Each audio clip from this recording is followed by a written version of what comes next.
det handler også om at få udgivet noget, og hvis du sidder perfektionistisk og sidder og tænker, den sætning var forkert, ved du hvad, den video tager vi om, så får du ikke lavet ret meget content i det hele taget. Så det handler om i første omgang bare at få noget ud, og når du starter på YouTube, så er det eneste mål. Det er ikke, altså det er fuldstændig ligegyldigt, om du får mange visninger. Første mål, det er altid bare at få noget ud, få noget respons på det. Og så plejer jeg altid at sige, jamen så kan du prøve at se, om du kan gøre det 1% bedre for hver video, du laver. Så det kan være sådan noget med, jamen til at starte med, så skal jeg måske blive bedre til at tale foran kameraet, lige blive komfortabel og sørge for, at jeg er afslappet, når jeg taler. Og det kan også være, jamen, så skal jeg måske lige have noget nyt lys, eller en ordentlig mikrofon, eller hvad det nu kan være.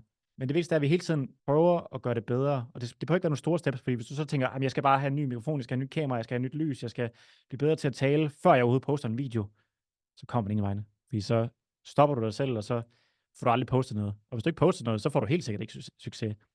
Så det er med at finde den der balance, og så sige, hvad kan jeg gøre lige nu? Hvad kan jeg overskue? Og så gør det så godt man kan. Så måske lave en tidsfrist, og så sige, at jeg har en uge til at lave det stykke content, og så skal jeg poste det. Ligegyldigt om jeg synes, det er godt eller ej. Og det er også en vigtig pointe at sige. Når jeg sidder og poster mine videoer, så er det ofte, jeg sidder og tænker, det var sgu ikke helt godt. Altså, der var måske den her ting, jeg gerne ville ændre, og det var, jeg synes sgu ikke, det var en god video. Men alligevel, når man så poster, så er der mange, der sidder og siger, det er jo bare en sindssygt god video, og det fik jeg bare mega meget ud af, jeg lærte det her, og så videre. Og jeg har faktisk også set YouTubere med 5 millioner subscribers, som siger præcis det samme. Så siger jeg, jamen, gud, jeg kan stadigvæk ikke lide mine videoer. Jeg synes stadigvæk, det er noget skrald, og man så tænker, hvad, du har siddet og altså, du har lavet produktioner for kæmpe virksomheder, og har gjort det her mange år, du er naturlig foran kameraet. Hvad er det, du ikke kan lide ved dine videoer? Så det er en naturlig følelse, det der med, at man sidder og siger, jeg kunne godt gøre det bedre.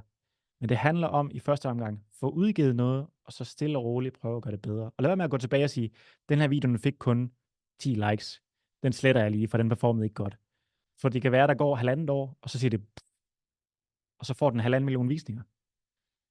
Så det med, at en video ikke nødvendigvis performer med det samme, det er ikke ensbetydende med, at den er dårlig, eller du har gjort nogle ting forkert. Det kan være, at YouTube bare lige skal have noget tid til at finde ud af, hvem er det rigtige publikum, have noget med data, og så kan det komme på sigt. Så det handler om hele tiden at konkurrere med sig selv og sige, hvad kan jeg gøre bedre til næste gang?